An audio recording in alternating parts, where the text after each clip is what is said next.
Assalamualaikum, halo kembali lagi bersama saya Abdul Gofur.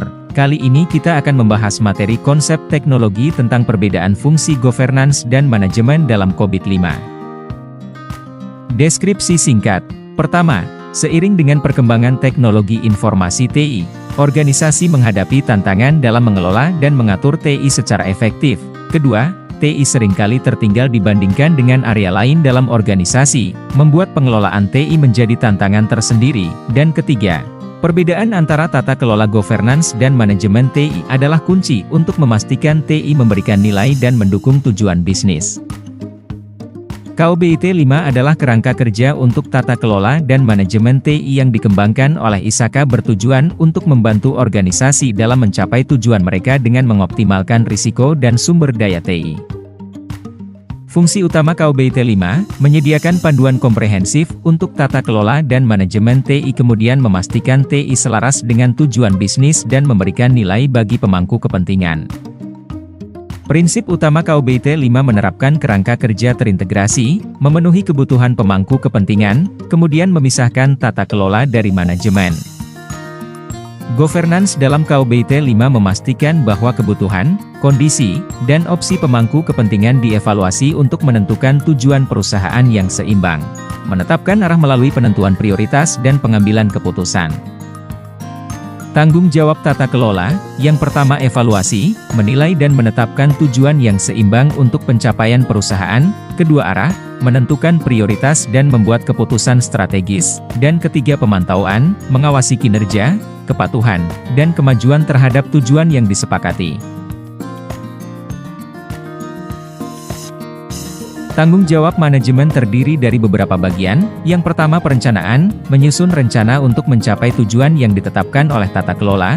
Yang kedua pembangunan, yakni mengembangkan dan melaksanakan solusi TI yang mendukung strategi bisnis. Kemudian yang ketiga operasional, mengelola operasi sehari-hari TI dan memastikan kegiatan sesuai dengan arahan tata kelola. Dan yang keempat pengawasan, yaitu memantau kinerja TI dan memastikan kesesuaian dengan kebijakan dan tujuan tata kelola.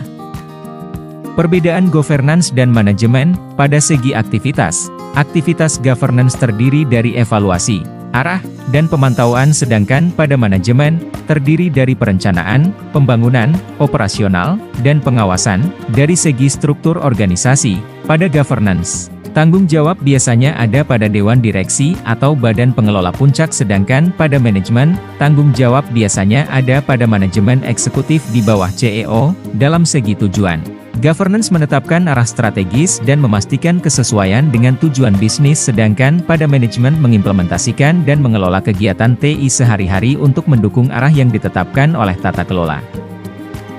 Mekanisme interaksi antara governance dan manajemen. Dalam kolaborasi, tata kelola dan manajemen harus bekerja sama untuk memastikan bahwa strategi TI diterjemahkan menjadi tindakan operasional yang efektif. Tata kelola menetapkan arah dan kebijakan, sementara manajemen menerapkan kebijakan tersebut dan menjalankan operasi TI. Kemudian dalam pengawasan dan pelaporan, manajemen harus melaporkan kepada tata kelola tentang pelaksanaan dan hasil kegiatan TI. Tata kelola harus mengawasi dan menilai kinerja manajemen dalam melaksanakan kebijakan dan strategi TI. Dari materi yang sudah kita bahas dapat dirangkum sebagai berikut.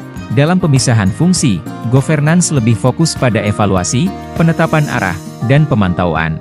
Bertanggung jawab untuk menetapkan tujuan strategis dan memastikan keselarasan, dan pada manajemen, fokus pada perencanaan, pembangunan, operasional, dan pengawasan kegiatan TI untuk mendukung tujuan tata kelola.